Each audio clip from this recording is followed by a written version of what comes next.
Hello students, welcome back to physics class. Students, आज हम यहाँ पे BSc second year fourth semester का पेपर 2 स्टार्ट करने जा रहे हैं। ठीक है, पेपर 1 भी हमने स्टार्ट किया हुआ है और पेपर 2 भी हम स्टार्ट करने जा रहे हैं, जो कि हमारा ऑप्टिक्स है। बेटा, सेकेंड ईयर के अंदर आपकी ऑप्टिक्स जैसे आपने फर्स्ट उसमें पढ़ी थी तो वो ऑप्टिक्स 1 थी। ठीक है, और अब जो है वो क्या है, ऑप्टिक्स 2, यानी कि आपके इंटरफेरेंस और आपके जो डायफ्रैक्शन के टॉपिक्स और पोलराइजेशन है वो हमारे इस पेपर के अंदर इन्वॉल्व रहेंगे। राइट, इसके अंदर हमें क्या करना है बेटा, फर्स्ट जो यूनिट है हमारी, ठीक है, उसके अंदर हमने क्या करना है पहले वो चीज़ देख लेते हैं। ठीक है, तो एक बार मैं आपको सिलेबस शो कर देती हूँ ताकि फिर हम स्टार्ट भी कर सकें। राइट, तो देखिए ये आपका सिलेबस है। ठीक है, सिलेबस के अंदर हमने क्या करना है, यूनिट 1 के अंदर हमने interference by division of amplitude and Fresnel diffraction ये करना है, जिसके अंदर हमें क्या करना है, सबसे पहले हम इंटरफेरेंस एम्पलीट्यूड के बेस पे देखेंगे। पहले हमारी जो ऑप्टिक्स 1 थी बेटा, उसके अंदर हमने देखा था मतलब interference by the division of wave front. Wave front हमने बनाया था प्राइमरी, फिर उसके बाद स्लिट लगा के फिर हमने सेकेंडरी वेव फ्रंट देखा था, और सेकेंडरी वेव फ्रंट के बाद हमारे पास जो रिजल्ट आते थे, जो मतलब कंस्ट्रक्टिव या डिस्ट्रक्टिव इंटरफेरेंस आता था, उसके बेस पे हमने उसको बताया था। लेकिन अब हमें क्या करना है, एम्पलीट्यूड के बेस पे करना है। ठीक है, तो वो अपन टॉपिक अब लेके चलेंगे। उसके बाद क्या है, colour of thin films, wedge shape film, Newton rings, interferometer, Michelson interferometer और उसकी एप्लीकेशंस। ठीक है, फ्रेसनल डायफ्रैक्शंस, जिसके अंदर zone plate, diffraction at a straight edge, rectangular slit and circular aperture हमारा आएगा। ठीक है, तो हमने ये आपके जो टॉपिक्स हैं वो इंक्लूड रहेंगे इसके अंदर। ठीक है, तो फर्स्ट सेकेंड यूनिट के ऊपर बाद में चलेंगे, पहले फर्स्ट यूनिट को कंप्लीट करेंगे फटाफट से। ठीक है, तो आज हम चलते हैं, interference by division of amplitude देखना है हमें। ठीक है, तो अब देखो इसके अंदर जैसे हमें ये तो पता चल गया कि हाँ अब हमें क्या करना है, इंटरफेरेंस बाय एम्पलीट्यूड देखना है। तो ये कहते हैं इसमें क्या होगा, ऐसा क्या होगा इसके अंदर कि भाई अपन इसमें ये देखेंगे। तो ये देखो, इन्होंने ये कहा कि इसके अंदर एम्पलीट्यूड अगर देखना है तो इसका मतलब आपकी कोई फिल्म आपने लेनी पड़ेगी। ठीक है, जो कि पर्टिकुलर इसके बीच का जो मीडियम है ये आपका अलग होगा। जैसे ही आपकी कोई लाइट इसके ऊपर इंसिडेंट होगी, जैसे ही कोई लाइट आपकी इसके ऊपर इंसिडेंट होगी तो हाफ पार्ट उसका रिफ्लेक्ट हो जाएगा और हाफ पार्ट इसका क्या हो जाएगा, रिफ्रैक्ट हो जाएगा। ठीक है, तो जो रिफ्रैक्ट होगा सेकंड वाले पोर्शन के ऊपर अगेन वो क्या हो रहा है, एक तरह से इंसिडेंट ही हो रहा है। ठीक है, तो इंसिडेंट हो गया और साथ में क्या हो जाएगा, ये यहाँ से रिफ्लेक्ट हो जाएगा और रिफ्रैक्ट भी हो जाएगा, ट्रांसमिट भी हो जाएगा। ठीक है, तो अब देखो एक तो ये पोर्शन हो गया, और फिर इसके ऊपर जैसे ये दोबारा से इंसिडेंट हुआ है, इंसिडेंट होने के बाद ये क्या करेगा, फिर से रिफ्लेक्ट करेगा, रिफ्रैक्ट करने के बाद ये रिफ्रैक्ट भी करेगा और इसी मीडियम के अंदर रिफ्लेक्ट भी करेगा। ठीक है, तो जो ये आपने यहाँ से रिफ्लेक्ट करवाया था, हाफ पोर्शन इसका क्या हो जाएगा, यहाँ से रिफ्रैक्ट भी हो जाएगा। इसका मतलब ये जो आपकी दो लाइंस यहाँ आई हैं, ये दोनों अपनी आइज़ में जो आपने टेलीस्कोप लगाया होगा यहाँ पे, ठीक है, यहाँ क्या करेगी, सपोज ये आपकी आई है तो इस आई के ऊपर ये दोनों लाइंस आएंगी और आपस में इंटरफेयर करेंगी और वहाँ पे रिफ्लेक्टेड की वजह से, रिफ्लेक्टेड लाइट की वजह से क्या करेगा, इंटरफेरेंस पैटर्न दिखा देगा। ठीक है, और यहाँ पे क्या हो रहा है बेटा, ये दोनों ट्रांसमिट हो रही हैं, तो ये ट्रांसमिशन की वजह से आपका क्या दिखाएगा, वहाँ पे इंटरफेरेंस दिखाएगा। अगर मैं यहाँ देखूँगी तो मेरे को ट्रांसमिटेड लाइट की वजह से इंटरफेरेंस नज़र आएगा, और यहाँ देखूँगी तो रिफ्लेक्टेड लाइट की वजह से हमारा इंटरफेरेंस आपके नज़र आएगा। ठीक है, तो अब अगर आपने ऐसे लिया हुआ है तो यहाँ का मीडियम अलग, यहाँ का मीडियम अलग, आपने सपोज़ ये एयर मानी हुई है और ये कोई मीडियम माना हुआ है जिसको मैंने म्यू बोला हुआ है,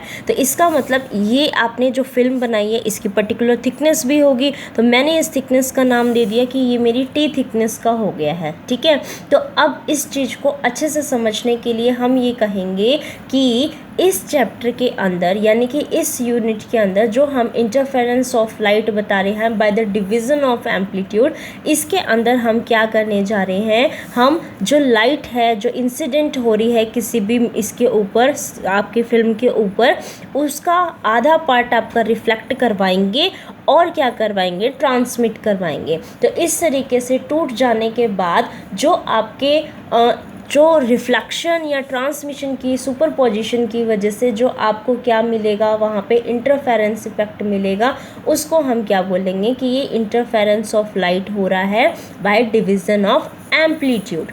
ठीक है। और वेव फ्रंट वाले में क्या करते थे, जैसे आपने कोई एक बल्ब ले लिया, बल्ब की इस तरीके से लाइट आ रही है, हमने फिर स्लिट लगा रखी थी वहाँ पे, स्लिट का फिर वो इस तरीके से वेव फ्रंट बना रहा था। तो वहाँ पे वेव फ्रंट बनाने की उस पर क्या हो रहा था, कई अपने एक के क्रस्ट के ऊपर क्रस्ट चढ़ रहा था, तो इसका मतलब क्या हो रहा था, वहाँ पे कंस्ट्रक्टिव आ रहा था, और ट्रफ क्रस्ट के ऊपर ट्रफ चला जाता था, तो हम ये कह देते थे कि वहाँ पे डिस्ट्रक्टिव इंटरफेरेंस बन रहा था। ये आपका किसके अंदर था, जब आप लाइट का इंटरफेरेंस देख रहे थे by division of wave front. और अब क्या कर रहे हैं, इसके एम्पलीट्यूड को दो पार्ट्स में डिवाइड करके उसका इंटरफेरेंस देखेंगे, तो इसको क्या बोलते हैं हम, interference of light by the division of amplitude. अब आप कहोगे कि ये कहाँ देखें हम, भाई कहाँ देखें इसको, तो ये कहोगे कि या तो आप क्या करोगे, कोई भी सॉफ्ट बबल ले लेंगे। ठीक है, मान लो आपने जैसे साबुन का, जैसे आप झाग वगैरह बनते हैं, तो उसका एक थोड़ा सा बड़ा बबल बन गया, तो बड़े बबल के उसमें यहाँ तो क्या होगी, एयर होगी, और बबल के अंदर यहाँ क्या हो जाएगा, कोई अलग मीडियम क्रिएट हो जाएगा, और यहाँ फिर से क्या हो जाएगी, एयर हो जाएगी। तो आप जैसे ही यहाँ पे लाइट इंसिडेंट करोगे इसके ऊपर, सरफेस के ऊपर, तो यही सारा फिनोमिना इसके ऊपर अकर करने लग जाएगा। ठीक है, तो अब इन्हीं के उस पे हमने क्या करना है, फिर आपका जो मतलब यंग डबल, जो आपके जैसे न्यूटन्स, आपका मैंने जैसे सिलेबस दिखाया था, तो उसके उसमें आपने देखा होगा ना कि वहाँ पे न्यूटन आपका रिंग्स वगैरह इस तरीके से जो टॉपिक्स वगैरह हैं वो इन्हीं के उसमें हमें डिस्कस करने हैं। ठीक है, तो सबसे पहले अब हमें अगर इंटरफेरेंस ऑफ लाइट पढ़ना है थिन फिल्म के अंदर जिसकी थिकनेस T है, तो इसके अंदर आपके दो पार्ट्स इन्वॉल्व होंगे बेटा। फर्स्ट पार्ट, इसके अंदर मैं स्टेटमेंट डाल देती हूँ यहाँ पे, interference of light in thin film. ठीक है, ये हमने बता दिया कि इसके अंदर हम ये लेके चल रहे हैं, और ये किसकी वजह से, पेपर में ऐसे आएगा, interference of light in thin film due to the reflection आपको शो करना है, या फिर आपको रिफ्लेक्ट मतलब due to reflection light show करना है, या ट्रांसमिटेड पोर्शन की वजह से शो करना है, किसकी वजह से शो करना है, ये पेपर में बोला जाएगा। ठीक है, या फिर पूरा का पूरा अगर उन्होंने ये कह दिया कि interference of light in thin film आपको डिस्कस करना है, तो you have to discuss the both the parts, that is first is reflected part and second is the transmitted part. You have to discuss both of the parts there. Okay, तो देखो इसके अंदर अब हम क्या कर रहे हैं, फर्स्ट पार्ट लेके चल रहे हैं रिफ्लेक्टेड लाइट की वजह से।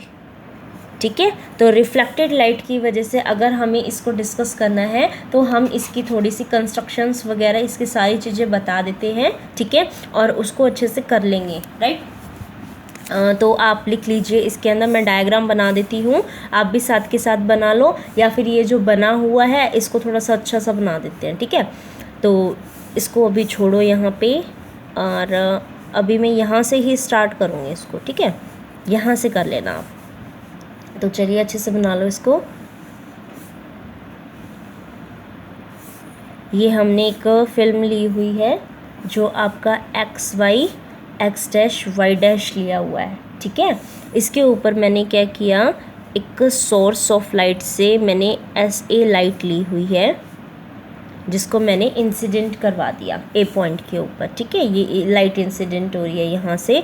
ठीक है, तो इंसिडेंट हो रही है तो मैंने इसका नाम I रख दिया, और ये रिफ्लेक्ट हो रही थी तो इसको मैंने क्या कह दिया कि रिफ्लेक्ट हो रही है, तो ये P है और इसका रिफ्लेक्ट के लिए R ले लिया। ठीक है, और अब ये क्या कर रही है, यहाँ पे इस नॉर्मल के उससे ये रिफ्रैक्ट कर रही है, तो ये एंगल कितना हो गया रिफ्रैक्शन का।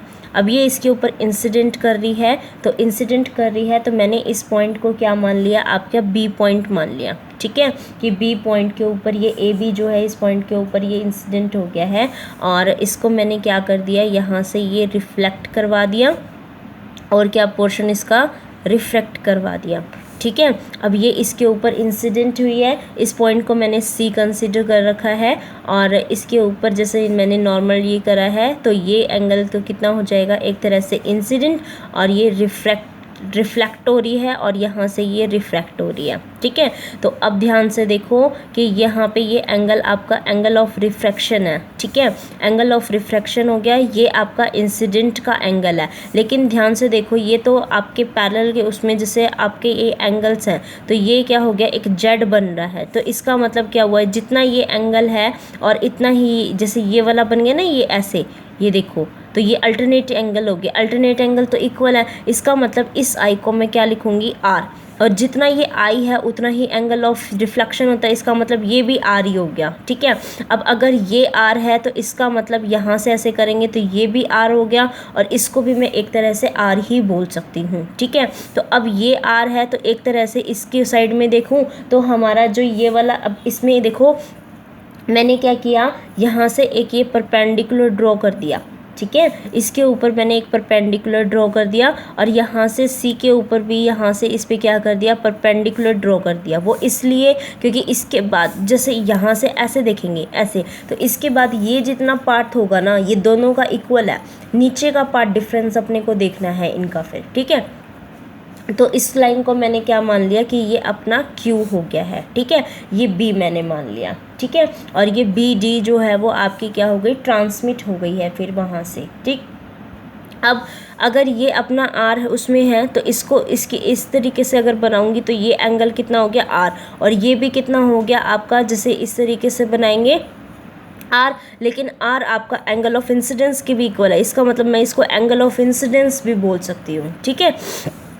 तो ये आपका एंगल ऑफ इंसिडेंस हो गया यहाँ से। अब मैंने क्या काम किया, मैंने ये काम किया कि ये जो मेरा नॉर्मल आ रहा था ना, मैंने इसको एक तरह से यहाँ पे परपेंडिकुलर ड्रॉ कर दिया, ठीक है, और इन दोनों को नीचे एक्सटेंड कर दिया इस तरीके से कि ये जो लाइट आ रही है ना वो यहाँ से आ रही है सपोज, ठीक है, तो इसको मैंने इस तरीके से एक्सटेंड कर दिया, और ये पॉइंट मैंने कितना मान लिया एफ, और ये एंगल जो है वो रिफ्लेक्टेड की वजह से आ रहा था, तो इसको मैंने आर मान लिया, ठीक है। तो अब हमें क्या करना है, इसके अंदर जो जो हमने यहाँ पे लिखा है एक बार लिख लेते हैं, ठीक है। तो आप कहोगे कि हमने कंसिडर करी है a thin transparent film of thickness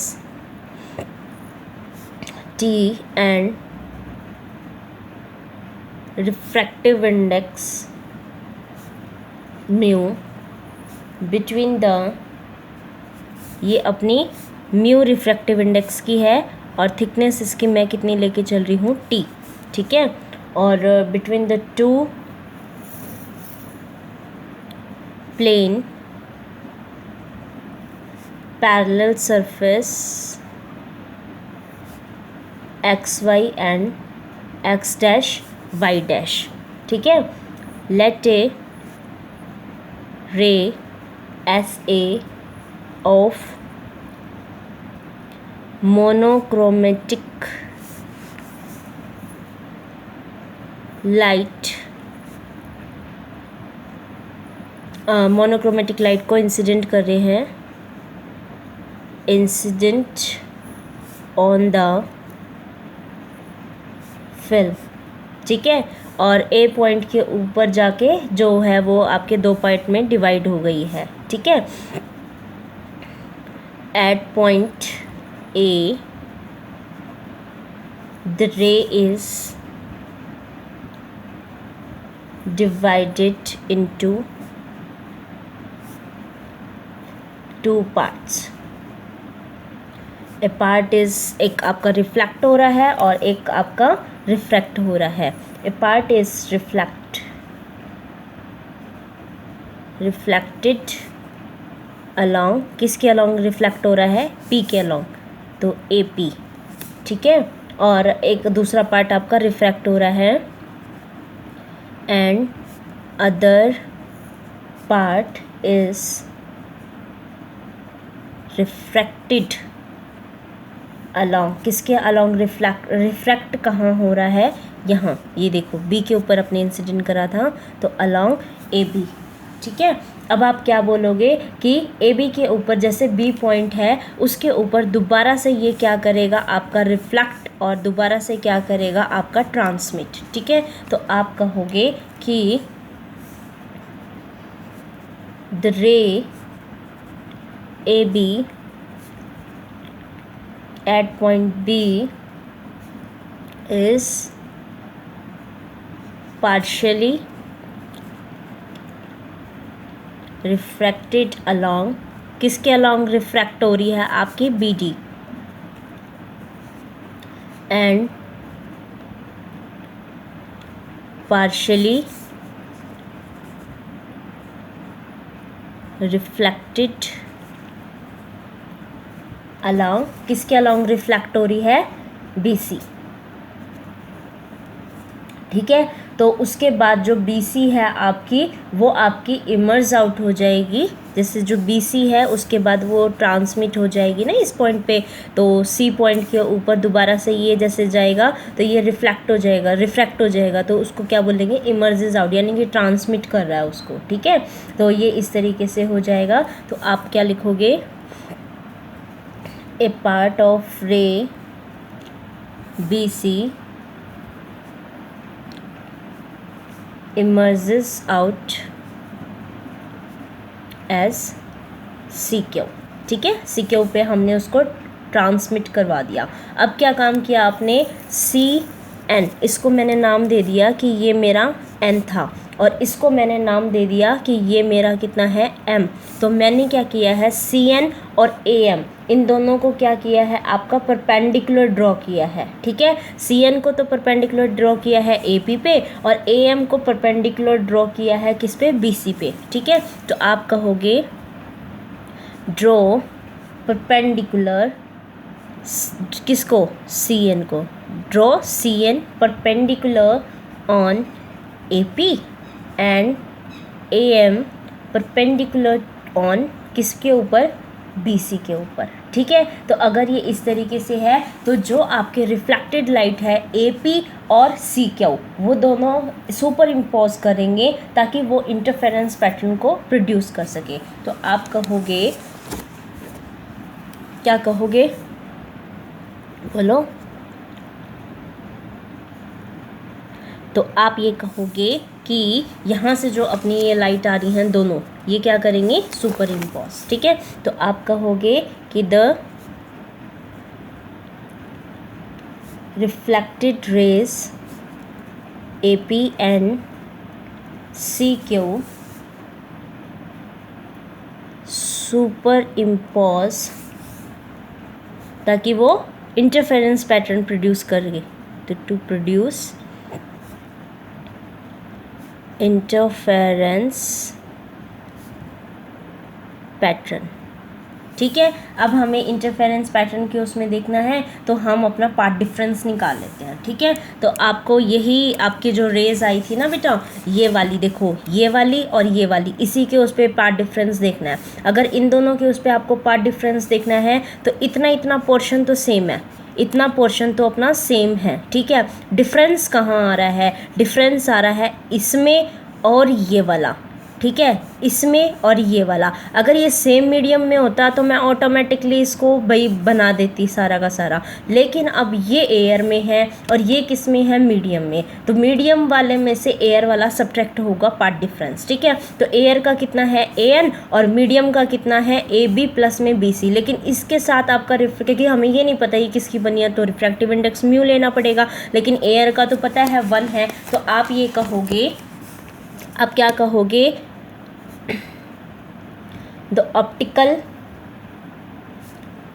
path difference किसके बीच में, बिटवीन AP एंड CQ, वो कितना हो जाएगा आपका ए पी, और सी क्यू के उसमें पार्ट डिफरेंस डिनोट किससे करते हैं, लैम्डा डेल्टा से, तो म्यू ए बी प्लस में बी सी, मैंने बता दिया ना आपको ये, और माइनस में आपका ए एन को वो कर देंगे। ठीक है, अब क्या कर रहे हैं, स्नेल्स लॉ, क्योंकि म्यू अपना किसके इक्वल होता है, sine i by sine r के इक्वल होता है, तो वैल्यू तो पुट करनी पड़ेगी। अभी तो देखो मैंने यहाँ से आपको ये एंगल बता दिया था, ये आई है, अब ये आई है तो इसका परपेंडिकुलर ये हो गया, ये बेस हो गया, ये हाइपोटेन्यूज हो गया। ठीक है, तो इसका मतलब क्या हुआ कि ए एन अपॉन में ए सी, ए एन अपॉन में ए सी, तो साइन आई हो गया कितना, ए एन अपॉन में ए सी, ठीक है, अपॉन में साइन आर।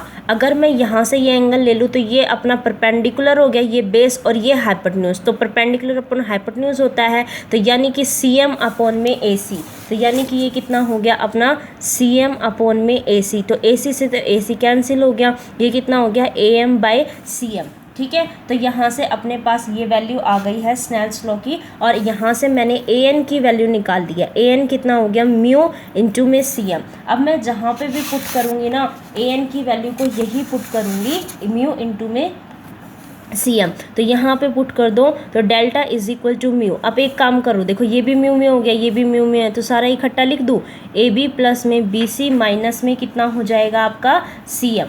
ठीक है, ए बी माइनस में दिस इंटू में सी एम आपका हो जाएगा। अब एक चीज़ देखो, यहाँ से जो आपका ट्रायंगल है ए ई बी, ठीक है, इसके अंदर ए ई बी एक ट्रायंगल मैंने ये ले लिया, और एक दूसरा ट्रायंगल मैंने कौन सा ले लिया, ई एफ ई बी, क्योंकि ये परपेंडिकुलर है ना, तो एफ ई बी और ए ई बी आपको पता है राइट एंगल ट्रायंगल है ये, और ये आपकी साइड कॉमन भी है, तो इन दोनों को हम कॉन्ग्रेंट बना देते हैं, और कॉन्ग्रेंट अगर है तो यहाँ से ए बी की जो लेंथ है वो आपकी एफ बी की जो होगी वही आएगी। ठीक है, तो इसका मतलब हम यहाँ से लिख सकते हैं कि as triangle A E B is congruent to किसके, ट्रायंगल एफ ई बी के। ठीक है, तो अगर ये कॉन्ग्रेंट है और यहाँ से हमें पता चल गया कि जो ए बी है, क्योंकि हम ये बोल सकते हैं ना साइड भी इसकी इक्वल होंगी, तो हम ये कर सकते हैं। अब ए बी एफ बी के भी इक्वल है, तो ये मैं इसमें पुट कर सकती हूँ, तो डेल्टा आपका किसके इक्वल हो जाएगा, म्यू एफ बी प्लस में बी सी माइनस में सी एम। ठीक है, तो ये किसके इक्वल हो जाएगा, एफ बी प्लस में बी सी, पूरी लाइन बन जाएगी फिर वो एफ सी, तो ये किसके इक्वल हो जाएगा, म्यू इंटू में एफ सी माइनस में आपका सी एम। ठीक है, तो यहाँ से ये किसके इक्वल हो जाएगा, अब एफ सी माइनस में सी एम कितना हो जाएगा, एफ सी में से सी एम अगर घटाएंगे तो पूरा एफ एम ही तो बच गया, तो इसका मतलब ये आपका किसके इक्वल हो जाएगा, यहाँ से ये देखो यहाँ से किसके इक्वल हो जाएगा, म्यू इंटू में एफ एम के। ठीक है, तो अब अगर हम ट्रायंगल ले लें वहाँ से ट्रायंगल ए एम एफ, तो ए एम एफ अगर आप ट्रायंगल ले रहे हो ए एम एफ वाला, तो यहाँ से आपको पता है अगर ये एंगल आर है तो देखो इसके सामने वाली साइड परपेंडिकुलर हो गई, ये बेस और ये आपकी हाइपोटेन्यूज। इसका मतलब क्या हुआ कि यहाँ से जो आपका एफ एम है अपॉन में ए एफ, ठीक है, एफ एम अपॉन में ए एफ, क्योंकि ये तो परपेंडिकुलर होगी, ये बेस है और ये हाइपोटेन्यूज है। ठीक है, हमें ये नहीं पता, तो इसका मतलब इसके लिए मैं ये वाली दोनों चीज़ ले लूँ। ठीक है, देखो यहाँ से ये ट्रायंगल देखो आर ये परपेंडिकुलर हो गई, ये बेस है, ये हाइपोटेन्यूज हो गई। ठीक है, दिख रही है ना, ये साइड बड़ी हो गई है। ठीक है, ये हाइपोटेन्यूज, तो इसका मतलब एफ एम अपॉन में A F is equal to cos of r. तो मैं यहाँ से क्या लिख सकती हूँ, इस ट्रायंगल में से एफ एम अपॉन में A F is equal to cos of r. तो इसका मतलब एफ एम को हम क्या लिख सकते हैं, ए एफ इंटू में कोस ऑफ आर। अब आपको तो पता ही है कि ये जो ए एफ है जितना ये था उतना ही तो नीचे है, तो इसका मतलब ए एफ कितना हो गया, ये टी है तो वो भी टी हो गया, तो टी प्लस टी कितना हो जाएगा, ट्वाइस टाइम टी हो जाएगा। तो आप ये कहोगे कि ए एफ किसके इक्वल है, 2 टाइम्स ऑफ ए ई के, तो इसका मतलब 2t आपका यहाँ से आ जाएगा। ठीक है, तो इसको क्या लिखेंगे, 2t कोस ऑफ आर। ठीक है, किसको लिखोगे, इसको, तो इसका मतलब क्या हुआ कि ये किसके इक्वल हो जाएगा, आपका पूरा डेल्टा यहाँ से ये किसके इक्वल हो जाएगा, mu 2t cos of are के। ये क्या आया है आपका, यहाँ से पार्ट डिफरेंस आ गया, जिसको हम कोसाइन लॉ भी बोलते हैं। ठीक है, तो अब ये अपने पास आ गया। अब देखो यहाँ से अगर मैं यूँ कह दूँ कि जो ए पी आपकी रिफ्लेक्ट हो रही है डेंसर मीडियम से, ठीक है, तो डेंसर मीडियम से अगर ये रिफ्लेक्ट हो रही है तो इसके अंदर पाई का और एडिशनल पार्ट वो आ जाएगा, आपका फेज हो जाएगा। ठीक है, अगर फेज एक्स्ट्रा पाई का होगा तो वहाँ पे पार्ट डिफरेंस कितना ले लेंगे, लैम्डा बाई 2। तो यहाँ से देखो अगर ये लैम्डा बाई 2 है तो खाली हम यहाँ से ये जो ए एन लेके चल रहे थे ना, इसको ना लेके पाई का लैम्डा बाई 2 को और वो करना है यहाँ पे पाई का फेज वो करने के बाद, तो लैम्डा बाई 2 से ये प्लस हो जाएगा। ठीक है, तो यहाँ से देखो ये कितना हो जाएगा कि अगर मैं ये कह दूँ कि नाउ रे A P is reflected from surface of a denser medium, तो जो हमारा पाथ डिफरेंस है, ठीक है, तो मतलब इस ये एक्वायर कर लेगा, it acquire an additional face increase of pi which is equal to path difference is equal to lambda by 2। तो जो हमारा ए एन था उसको हम रिप्लेस कर देंगे किससे, ए एन प्लस में लैम्डा बाई 2 से। अगर आपने इसको इससे रिप्लेस कर दिया तो आगे देखो क्या होता है, तो देखो इसके अंदर जो हमारा पार्ट डिफरेंस था वो कितना हो गया, 2 mu t cos of r. ये तो ए एन की वजह से आ रहा था, अब उसको और वो कर रहे हैं इंट्रोड्यूस, तो माइनस में था अपना ए एन, तो यानी कि इसको और माइनस में कर देंगे तो ये कितना हो जाएगा, लैम्डा बाई 2 और आपका इसमें आ जाएगा। ठीक है, तो इसका मतलब अब हमारा जो रिजल्ट हो गया आपका नेट पार्ट डिफरेंस। ठीक है, तो नेट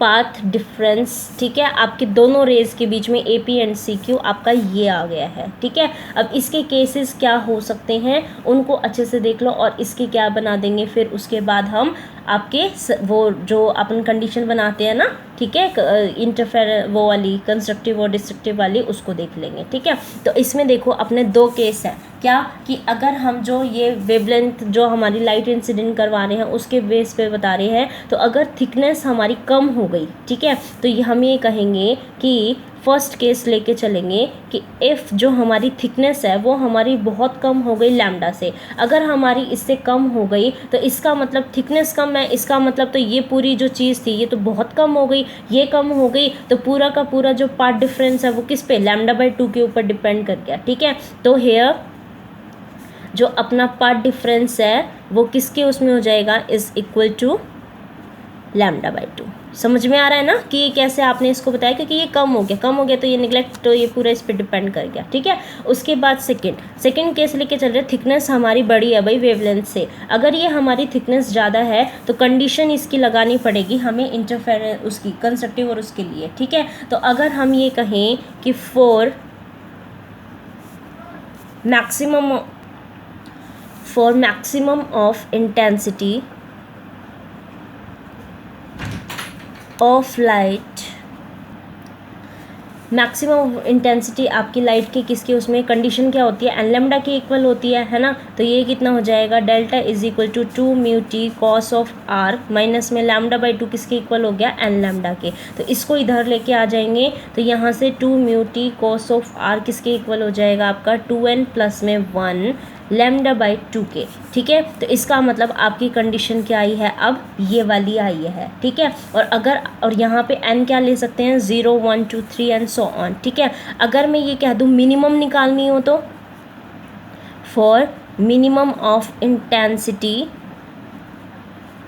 ऑफ लाइट, तो अगर आपको मिनिमम यहाँ पे निकालना है तो मिनिमम के लिए तो आपको पता है 2n माइनस 1, आप क्या करते हो मिनिमम के लिए 2n माइनस 1 लैम्डा बाई 2 लेके चलते हो, यहाँ पे कंस्ट्रक्टिव मतलब मैक्सिमम के लिए तो n लैम्डा और मिनिमम के लिए क्या लेके चलते हो 2n माइनस 1 लैम्डा बाई 2, तो इसका मतलब ये डेल्टा किसके इक्वल हो जाएगा 2 mu t cos r minus में लैम्डा बाई 2, ये किसके इक्वल हो जाएगा आपका 2n माइनस में 1 लैम्डा बाई 2 के। तो अगर आप इसको सॉल्व करोगे तो यहाँ से 2 म्यू टी कॉस आर आपका किसके इक्वल हो जाएगा, एन लैम्डा के। ठीक है, तो यहाँ से आप इसको इसमें क्या लेके चलेंगे, आपका n की वैल्यू 1 2 एंड सो ऑन, और आपके ये जो आप ये लेके चल रहे हो फॉर मैक्सिमम, ये कितना है आपका 0 1 2 3 एंड सो ऑन। ठीक है, तो यहाँ पे हमने किसको यूज़ किया है आपके, तो इस तरीके से जैसे आपने रिफ्लेक्शन के उसमें किया है।